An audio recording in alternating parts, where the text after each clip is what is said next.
Hello and welcome to episode number 9 of Behind the Scenes of JRock's Pop Culture Revolution.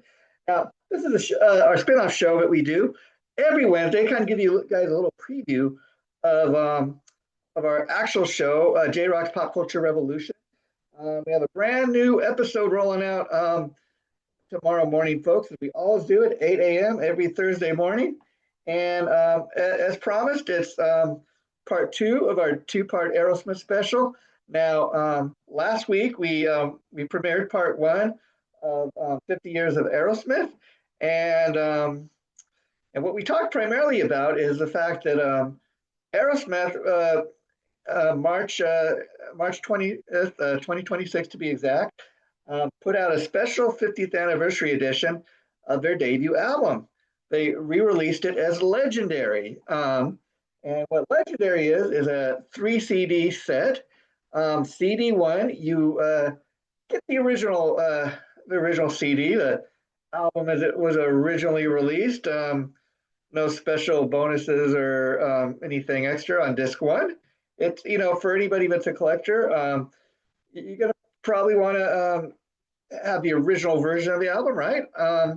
So you get that, and then CD2, which we talked a little bit about last week, was the 2024 remastered edition of the album. And sometimes when they do these remasters, you can't really tell the difference. But what I was able to learn, but Aerosmith had always been very unhappy with the mix of the original debut album. So they were finally able to kind of get a sound from a debut album. They a much better sound. And I tell you, just sonically, CD2 of Legendary, it really kicks ass, and you can see why maybe this remastered version is a little bit of a better sound. But then you do have those folks that are real purists and say, no, I don't want any special bells and whistles. I just want the album as it was really released. And in any event, Legendary is a great package. I mean, just package-wise, like I said,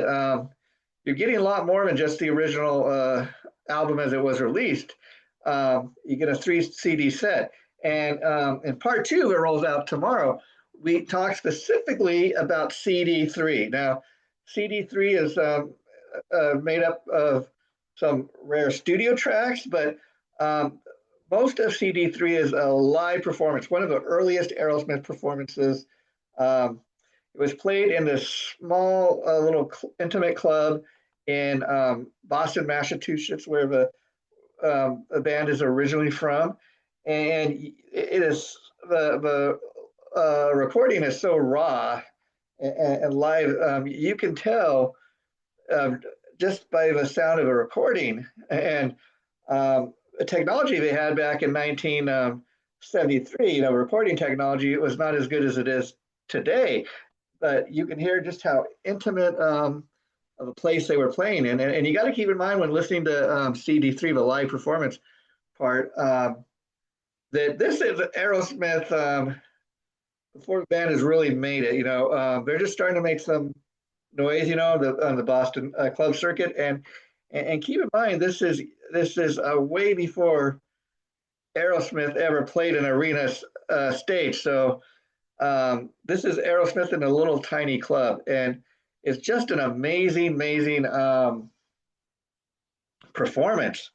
And I love the fact this performance we get in CD3. It was originally broadcast on the radio in 1973, and it was one of the earlier shows to kind of kick off Aerosmith and actually launch the debut CD, or I guess back in 1973, years before CDs existed, it would have been referred to as an LP long player, okay, record. And so and then what really makes the CD3 live performance so cool, like I said, just the raw energy. It's so intimate. You feel like you were in the club with the band that night. I mean, you feel that close. You can hear the roar of a crowd, so to speak. You can hear the band playing, and the band.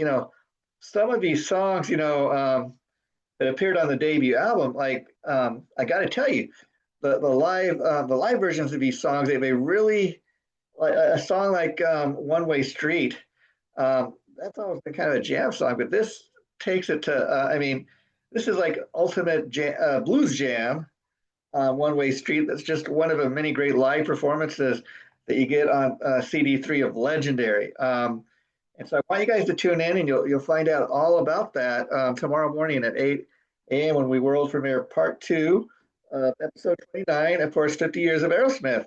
And we really get into detail about Legendary, specifically disc three and the live performance.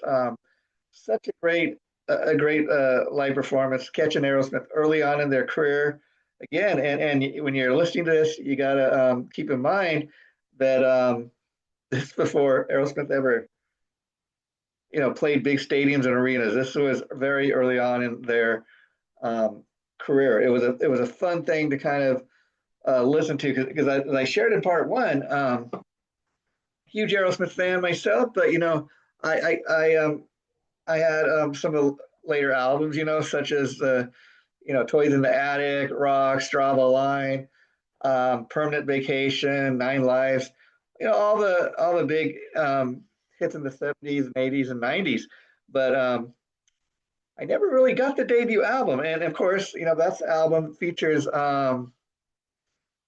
the big epic track, Dream On. But, as we learn in our two-part Aerosmith special, 50 Years of Aerosmith, um, the debut album wasn't a big time seller right off the bat. In fact, they released Dream On twice as a single before the song really kind of took off on radio. And once that happened, then the album started to sell a little more. But that it's kind of funny to think that had not been for the success of Dream On, the album might have stalled.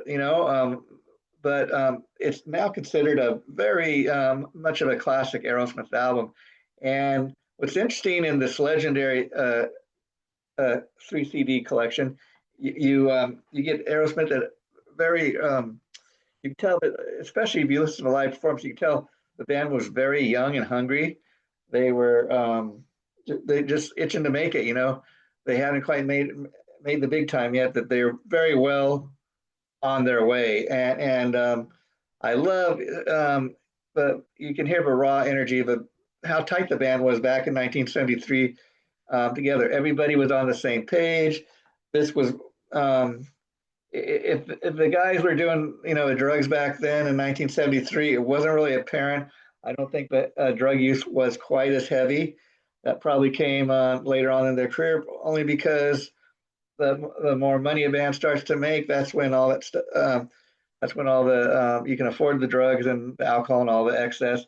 And but it's not apparent here. But what is apparent in listening to CD3 of Legendary is just how tight the band was. They were. You can hear what a hungry band they were. Just itching to make it. Like I said, and I tell you, Steven Tyler, you can tell on this that he was really kind of developing his vocal style. The band was kind of figuring out how they should perform these songs live. And I will tell you, these songs live very much different than what they were on the album. And that's a cool thing. So it shows what Aerosmith was like when they were really just kind of young in their career, trying to develop their sound. And hearing Steven and Brad and Joe and Joey and Tom in this early live performance together. I mean, the band was just so tight. So we'll be talking all about that when you guys check out part two, the final part of our two-part Aerosmith special, 50 Years of Aerosmith. But I will say this. I've been toying with the idea that, since this is the latest release by Aerosmith, it would be a great way to start off this 50 Years of Aerosmith special. And initially, the thought was, you know what, let's just do it on this latest release, Legendary. And part two, that's going to roll out tomorrow, really go into detail talking about just CD three specifically and the live performance and just what a great performance is in. And go into details why. why that is. But the other thing here, but I've kind of been thinking since episode number 29 is now in the can, and we've rolled out parts one and two on Legendary. There's so much more we can talk about and tell the Aerosmith story. 50 years of Aerosmith. There's so much more, like I said, we could talk about. So this is going to be an ongoing special. There's so many ups and downs throughout the Aerosmith 50 years of Aerosmith career. So I do think we will be adding chapters to this episode down the line. So look forward to that, right? And I think if we do it that way, not only do we get to tell the complete Aerosmith story, but we get to hone in on some of the classic albums and talk about those albums and the songs off those albums and why they are so special. And we want to do an episode where we do more than just say, Toysmatic, greatest Aerosmith album ever. We want to tell you why, we want to go into detail. We want to tell the whole story. So that's what we're going to do with this. Now, last week when we did episode 8 of Behind the Scenes of JRock's Pop Culture Revolution, I was sharing with you guys that I've been seeing a lot of ads on Facebook, especially. Supposedly there's a new Three's Company TV show in the making. Now, as we talked last week, I've seen that it's advertised that it's going to come on ABC.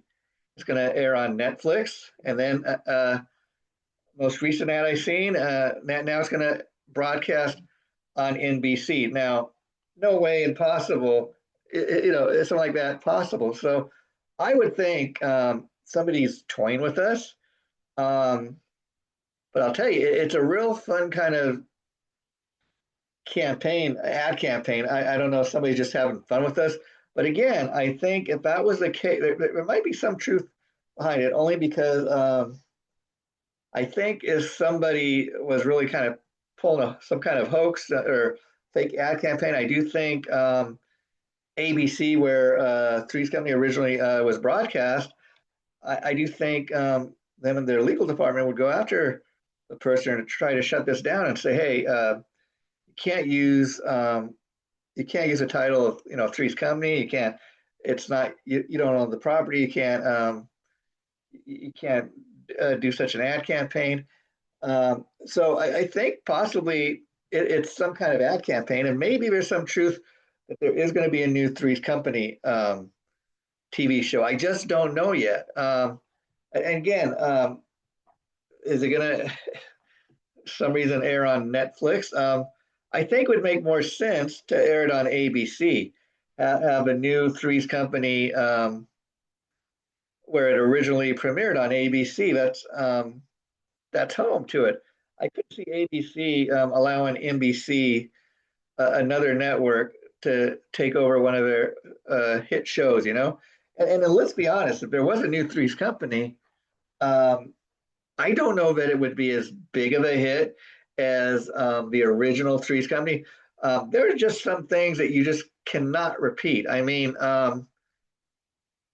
I think maybe if you're gonna have a new Three's Company, okay, because the ads I've been seeing, I mean, they look really dead on. Like the actors they've gone supposedly that are in these ads that you see, they look dead on. I mean, maybe it's just a beautiful tribute to our beloved show, Three's Company, that we love so much. But I don't know. But the actors that are in the that are portraying the characters, of Jack and Janet and Chrissy in these ads that I've been seeing online, they look really dead on. So I'm thinking, okay, if somebody's putting together either some kind of special tribute or some kind of,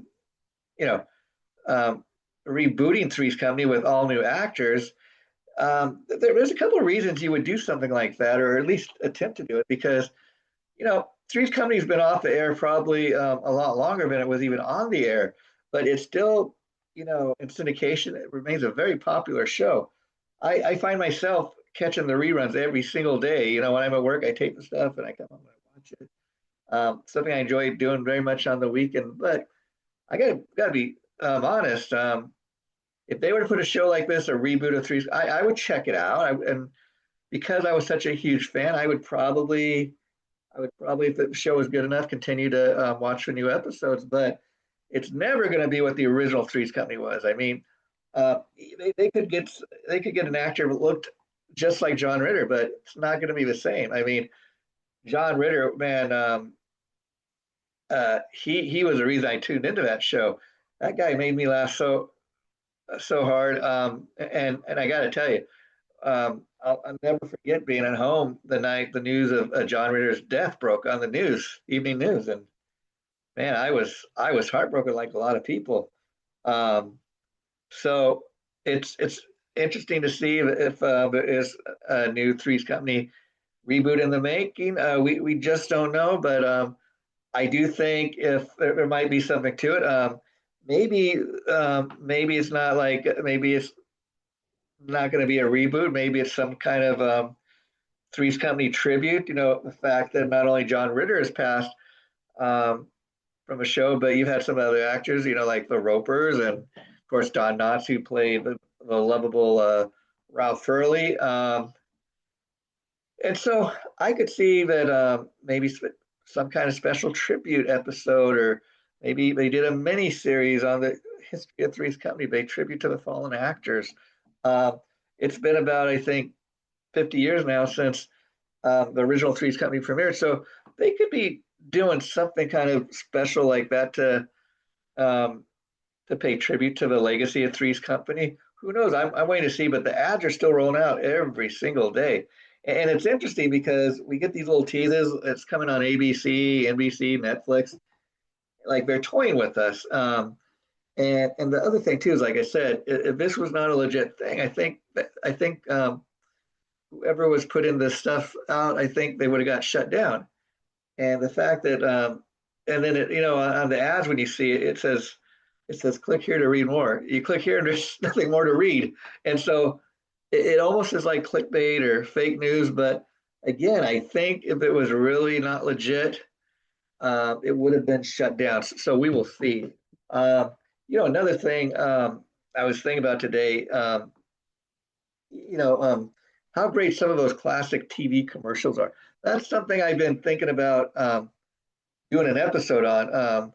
And that's one of the things where there's so many great classic TV commercials. I mean, everything from Mr. Whipple to Where's the Beef, the famous Wendy's hamburger TV commercial.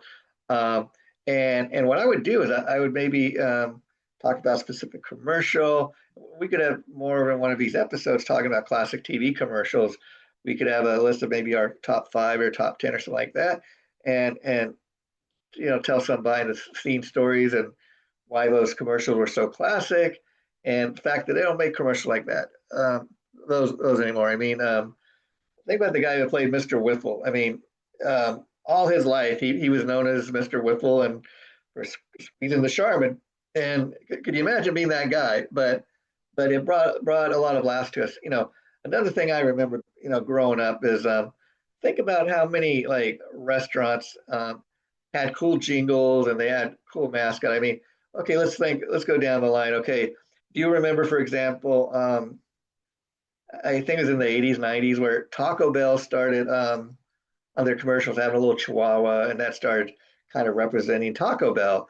Then you of course had anybody been around as long as me in the world. Remember when they used to have Bob's Big Boy hamburger stand? Well, you remember they had the Big Boy, and in fact, every restaurant, big Bob's Big Boy restaurant you'd go into, they'd have this huge statue of Big Boy. And I remember as a kid, me and my brother, every time we would go in a Bob's Big Boy restaurant, not only would we get a great hamburger and fries, but I remember the first thing we do before you even go sit down at the table with mom and dad is we'd go and the two of us would hang all over that Bob's Big Boy statue, and mom and dad would have to get over here, sit down, behave yourselves.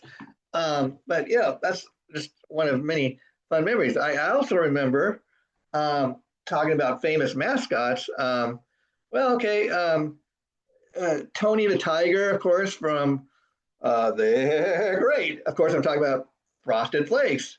Um, there's also, of course, talking about fast food establishments, Ronald McDonald. Now, Ronald McDonald, I mean, I remembered seeing the legendary Ronald McDonald on all those classic McDonald's TV ads when I was a kid, and all his McDonald land pals, and like Grimace and the Hamburglar, and that made me want to go to McDonald's. Those commercials, those characters with Ronald McDonald.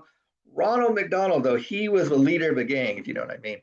And what a cool clown he was. And it's kind of interesting because Willard Scott, a legendary weatherman that used to be on the Today Show, since passed on. But one of his earliest gigs before he found fame as a weatherman was as Ronald McDonald. And besides, being the face of the McDonald's restaurant, of course, Ronald McDonald was also the face that represented the Ronald McDonald charity, children's hospitals and stuff. And so that Ronald McDonald was representing a lot of things. And I remember as a kid just loving Ronald McDonald and thinking how cool that was. It's so sad that Ronald McDonald, they never like killed him off or anything. He just kind of vanished. You don't see him anymore. And I was reading online, it was because McDonald's, I guess, supposedly started getting complaints about kids were afraid of Ronald McDonald and he looked like a killer clown. So they took him out of the commercials. How sad is that? But, it's just another kind of fun thing I was thinking about and growing up and things that we remember. And you really don't think something about Ronald McDonald, but think how sad it is that because a couple people complained that their kids were scared of Ronald. Okay, so let's take Ronald McDonald, who's done a lot of good out of these TV commercials. Just there, I never understood stuff like that. I think it is time to bring Ronald McDonald back. And another fun aspect of this stuff. I remember also talking about cool mascots. Okay, how about folks? Do you remember Jack from Jack in the Box? Okay, of course. There was a time in the mid '80s where they blew Jack up, and then all the restaurants were remodeled. I guess Jack in the Box they wanted to give it a new image, and so they killed Jack for a number of years, and then people started complaining because they missed seeing the Jack in the Box clown. So eventually he was resurrected and he's come back to life somehow. Then there, of course, was a famous Happy Star mascot for Carl's Jr. Wasn't much of a mascot, but every time you see that Happy Star, that's a representation of Carl's Jr. Okay, and then I also remember a couple other cool mascots. Okay, two that come to immediate mind is Mr. Peanut, and again, Mr. Peanut, legendary mascot for, of course, the Planters Peanuts company. And just about 2 or 3 years ago, I remember at the Super Bowl, they created the Super Bowl commercial where Mr. Peanut was killed. Literally, had the special Super Bowl commercial where he's killed, and it says, okay, like the years he existed, and just like you see on a gravestone. And then I also another cool kind of mascot is Camel cigarettes. They used to have this cool looking camel mascot named Joe Camel, and for years he was the face of Camel cigarettes. And I'm not one really to promote cigarettes or anything because I don't smoke, never have. I don't promote any of that, but there are people that smoke, whatever. But see, that's another big thing. I remember growing up, you'd see like all the adults it used to be a cool thing to smoke, and everywhere you go, I remember I used to ask, when you go to a restaurant, would you like to sit in the smoking section or the non-smoking section? And over the course of my lifetime, as popular as smoking once was, it got to a point where um, people started getting turned off from smoking, and you had more and more people complaining about secondhand smoke and smelling other people's smoke to the restaurant, to the point where like in California, you can't even go to a restaurant now and it has a smoking section. You want to smoke a cigarette or a cigar, you got to go outside the restaurant to do it. So that's kind of another way things has changed in the world. And again, the tobacco companies were sued because they started finding out that smoking and cigarettes cause cancer, and some of the tobacco companies were sued. And so what they did with Joe Camel is they killed Joe Camel because after all years of being in existence, people thought, okay, yeah, the problem with Joe Camel is he does look cool, and a cool character like that, kids think Joe Camel's cool. They want to be like him. They want to smoke. People got thinking that, hey, maybe that's not a good influence on kids. So Joe Camel was killed. Well, folks, this has been a lot of fun doing this tonight. And I want to be sure you tune in to our latest episode for JRock's Pop Culture Revolution. Tomorrow morning, April 30th, on Thursday, going to roll out the episode at 8 a.m. as we always do. And this is going to be part 2 of our 50 years of Aerosmith special. And part 2, we're going to talk, as I said, specifically about the CD3 of the new Aerosmith 50th anniversary edition of a debut album, which of course was released under a title of Legendary. And we talked specifically about the live performance from one of the earliest Aerosmith concerts, performances in the band's early career. And so it's going to be a lot of fun if you're an Aerosmith fan. And I want to let you guys know before we wrap up tonight's episode that tune in next week for episode 30. When we roll that out 1 week from tomorrow, it's going to be episode 30, and we're going to be talking about 50th anniversary for one of my all-time favorite classic TV shows. I'm, of course, talking about Laverne and Shirley. Man, we're going to have a lot of fun memories of that show to talk about next week. Tune in. I am Jason JRock Houston. I hope I've entertained you tonight. That is always what I shoot to do. Thanks for tuning in, and we will see you again real soon. Bye for now.